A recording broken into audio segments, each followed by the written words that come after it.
সময় কম কিন্তু সুস্বাদু কিছু খেতে চান?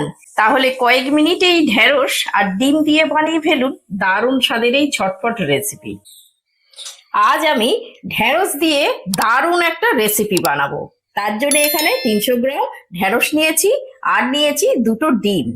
এবার এই ডিমগুলো আমি সাইডে রেখে দিচ্ছি আর এই ঢেঁড়সটা ভালো করে জলে ধুয়ে পরিষ্কার করে নেব।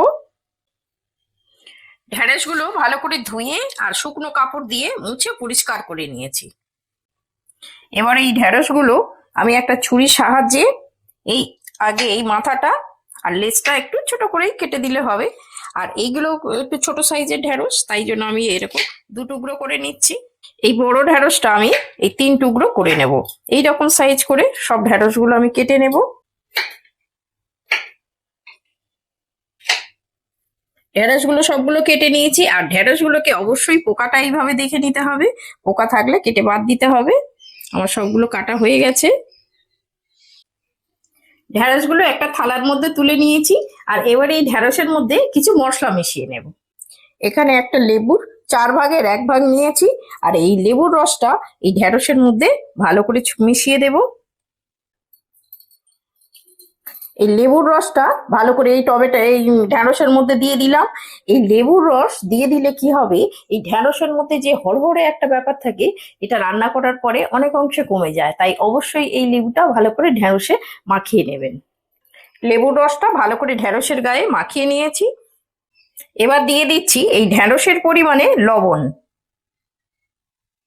এবার দিয়ে দিচ্ছি খুব অল্প পরিমাণে হলুদ। এবার দিয়ে দিচ্ছি একটু ঝাল লঙ্কার গুঁড়ো, একটু অল্প করে দিয়ে দিলাম ছড়িয়ে। এবার দিয়ে দিচ্ছি 1 টেবিল চামচ মতো বেসন। এই বেসনটা অবশ্যই দিয়ে দেবেন, এটা দিয়ে দিলে খুব সুন্দর একটা স্বাদ আসে। এবার এই মশলাটা ভালো করে মিশিয়ে নেব আর এই লবণ দেওয়ার কারণে অল্প অল্প করে জল ছাড়বে ঢেঁড়স থেকে আর এই মশলাটাও সুন্দরভাবে গায়ের মধ্যে বসে যাবে। এটা ভালো করে মিশিয়ে নিয়েছি। মিশিয়ে এবার একটা সাইডে রেখে দিচ্ছি। এখানে একটা বাটি নিয়েছি, এবার দুটো ডিম ভেঙে নেব। এখানে দুটো ডিম ভেঙে নিলাম। এবার এর মধ্যে অল্প গোলমরিচের গুঁড়ো দিয়ে দিলাম আর একটু সামান্য লবণ দিয়ে দিচ্ছি। ডিমে একটু অল্প পরিমাণে লবণ দিতে হয়, দিয়ে ভালো করে ফেটিয়ে নেব। ডিমটা ভালো করে ফেটিয়ে নিলাম। এখানে একটা বড় সাইজের পেঁয়াজ নিয়েছি, পেঁয়াজটা এবার কেটে নেব।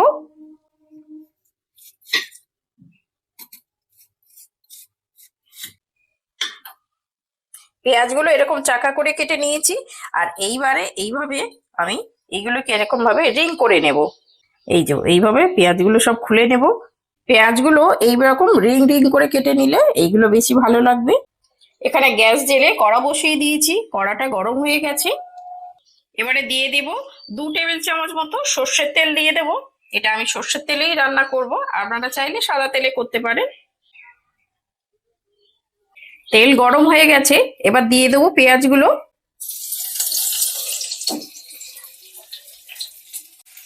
পেঁয়াজটা হালকা করে ভেজে নেব, খুব হালকা করে ভাজবো।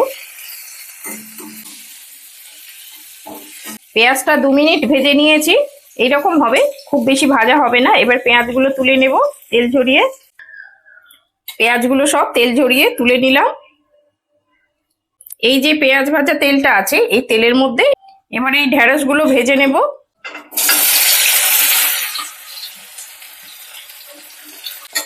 এই হাই ফ্লেমে ভালো করে ঢেঁড়সটা ভেজে নিতে হবে।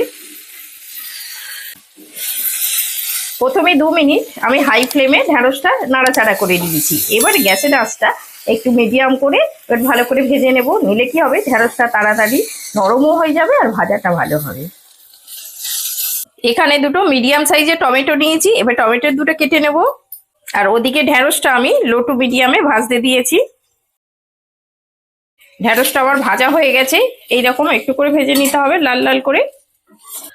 এবার ঢেঁড়সগুলো তুলে নেব একটা থালার মধ্যে।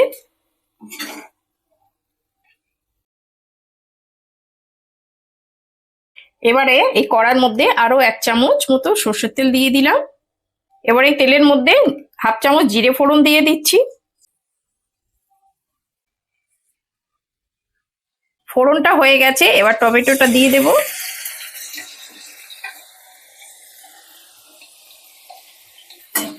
টমেটোটা ভালো করে একটু কষিয়ে নেব। টমেটোটা 2 মিনিট নাড়িয়ে নিয়েছি। এবার এর মধ্যে কিছু মশলা দিয়ে দেব। হাফ চামচ ধনে গুঁড়ো দিয়ে দিলাম, আর খুব সামান্য মানে হাফ চামচেরও কম একটু হলুদ গুঁড়ো দিয়ে দিলাম, আর কাশ্মীরি রেড চিলি হাফ চামচ দিয়ে দিলাম, আর হাফ চামচ জিরে গুঁড়ো দিয়ে দিচ্ছি, আর খুব সামান্য লবণ দিয়ে দিচ্ছি। যেহেতু আমি ঢেঁড়সে আগে লবণ দিয়েছি, এবার সেই বুঝে এখানে একটু লবণ দিয়ে দিলাম, আর হাফ চামচ চিনি দিয়ে দিলাম। চিনিটা কিন্তু অবশ্যই করে দিতে হবে। এই মশলাটা ভালো করে কষিয়ে নেব, কাঁচা গন্ধ চলে যাওয়া পর্যন্ত মশলাটা ভালো করে কষিয়ে নেব। গ্যাসের আঁচ কমিয়ে দিয়ে লো টু মিডিয়ামে দিয়ে ভালো করে মশলাটা কষিয়ে নেব। আচ্ছা, এই মশলাতে আমি অল্প পরিমাণে জল দিচ্ছি। জল দিয়ে মশলাটা ভালো করে কষিয়ে নেব।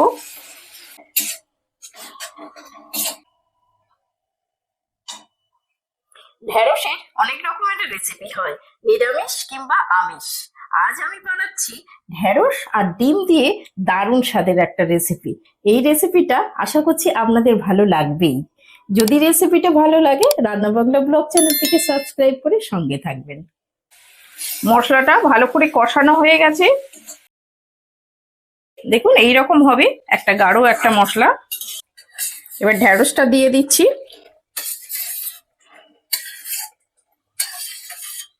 এবার এই ঢেঁড়সটা মশলার সঙ্গে ভালো করে মিশিয়ে নেব। আচ্ছা, এটা এবার ঢাকা দিয়ে দিলাম। ঢাকা দিয়ে আমি গ্যাসটা একদম লো টু মিডিয়ামে করে দেবো। এদিকে একটা ফ্রাইং প্যান বসিয়ে দিয়েছি। আপনারা একটা কড়া বা কিছুর উপরে এইভাবে নিয়ে নিতে পারেন। এবারে এর মধ্যে একটু সর্ষের তেল দিয়ে দিচ্ছি 1 চামচ মতো। এবার এদিকে যে ডিমটা ভেঙে রেখেছিলাম, সেই ডিমটা এবার ভেজে নেব। ডিমটাকে এইভাবে একটুখানি ঝুড়ো করে নেব ভেঙে। ডিমটা এইভাবে ভেজে আমি ছোট ছোট করে কেটে নিয়েছি খুন্তি দিয়ে। এইভাবে নিতে হবে। আর ডিম খুব বেশি ভাজা যাবে না, এই এরকম হালকা হালকা ভাজলে ডিমটা খুব সফট থাকে। এবার এদিকে ঢাকনাটা খুলে নিচ্ছি। এবার ভেজে রাখা ডিমটা এর মধ্যে দিয়ে দিচ্ছি ঢেঁড়সের মধ্যে। এবারে ভেজে রাখা পেঁয়াজটাও এর মধ্যে দিয়ে দিচ্ছি। এবারে এর উপরে 2টো কাঁচা লঙ্কা চিড়ে দিয়ে দিলাম, আর অল্প একটু ধনেপাতা দিয়ে দিচ্ছি। আর এখানে আমি হাফ চামচ চাট মশলা দিয়ে দিচ্ছি। এটা অপশনাল, এটা আপনারা চাইলে দিতে পারেন, আবার না চাইলে বাদ দিতে পারেন। এই চাট মশলাটা দিয়ে দিলে একটা টক ঝাল খুব সুন্দর একটা কিন্তু স্বাদ আসে। এটা খেতে কিন্তু অসাধারণ লাগবে। এবারে এগুলো ভালো করে মিশিয়ে নেব। ঢেঁড়স আর সমস্ত মশলা, ডিম সব এইভাবে সুন্দর করে মিশিয়ে নেব। আজকের এই ইউনিক আর চটপটা স্বাদের এই ঢেঁড়স আর ডিমের রেসিপিটি আপনাদের কেমন লাগলো কমেন্টে অবশ্যই আমাকে জানাবেন। দেখুন তৈরি হয়ে গেল আমাদের চটপটা ঢেঁড়স আর ডিমের রেসিপি। দেখেই বুঝতে পারছেন কত লোভনীয় হয়েছে। এটা কিন্তু টক ঝাল মিষ্টি, খেতে কিন্তু দারুণ লাগে। এটা আপনারা গরম ভাতে বা রুটির সঙ্গে খেতে পারবেন। এটা খেতে কিন্তু খুব মজার।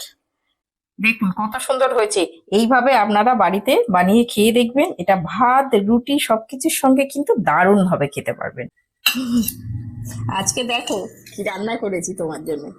আজকে ডিম আর ঢেঁড়স রান্না করেছি। ঢেঁড়স ডিম দিয়ে রান্না করেছি।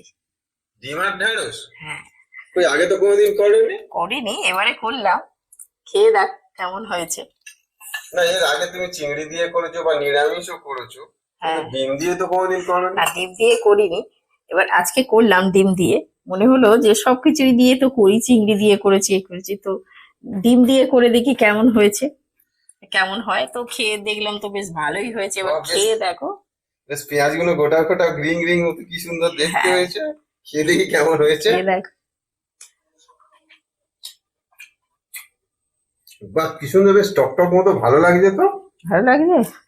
আর টক টক হবে তো, একটুখানি চাট মশলা দেয়া আছে, ওই জন্য চাট মশলা দেওয়া আছে। হ্যাঁ একটু দিয়েছি, একটু চটপটা স্বাদ হবে বলে একটুখানি চাট মশলা দিয়েছি। দারুণ লাগছে। দারুণ লাগছে। বেশ টক টক দারুণ লাগছে। দারুণ লাগছে। আর ডিম দেওয়া রয়েছে, ও তো টেস্ট তো দারুণ হবেই। হ্যাঁ, ডিমটাও ভালো লাগছে তোর সাথে। হ্যাঁ, ডিম দিয়ে আমি কোনদিন খাইনি, দারুণ লাগছে তো। হ্যাঁ ভালো লাগবে। বাহ, বেশ নতুন এটা দারুণ হয়েছে। হ্যাঁ, এই ভাত দিয়েও খাওয়া যাবে, রুটি দিয়েও খাবে, এটা রুটি দিয়েও দারুণ খেতে লাগে। আর পেঁয়াজটা বেশ কি সুন্দর। হ্যাঁ, পেঁয়াজটা ওই হাফ ভাজা করে দিলে কি হবে, মিষ্টি মিষ্টি লাগে। এই পেঁয়াজগুলো এইভাবে ভেজে উপর থেকে দিলে এই পেঁয়াজগুলো খুব মিষ্টি মিষ্টি লাগে খেতে। ওই জন্য খুব ভালো লাগছে। হ্যাঁ, ওই জন্যে পেঁয়াজটা ভেজে মানে পরে আর কি ছড়িয়ে দেয়া, মানে ওইটা খেতে দারুণ মিষ্টি মিষ্টি লাগে। খুব ভালো হয়েছে, খুব সুন্দর হয়েছে, খুব সুন্দর হয়েছে। বেশ টক টক দারুণ লাগছে।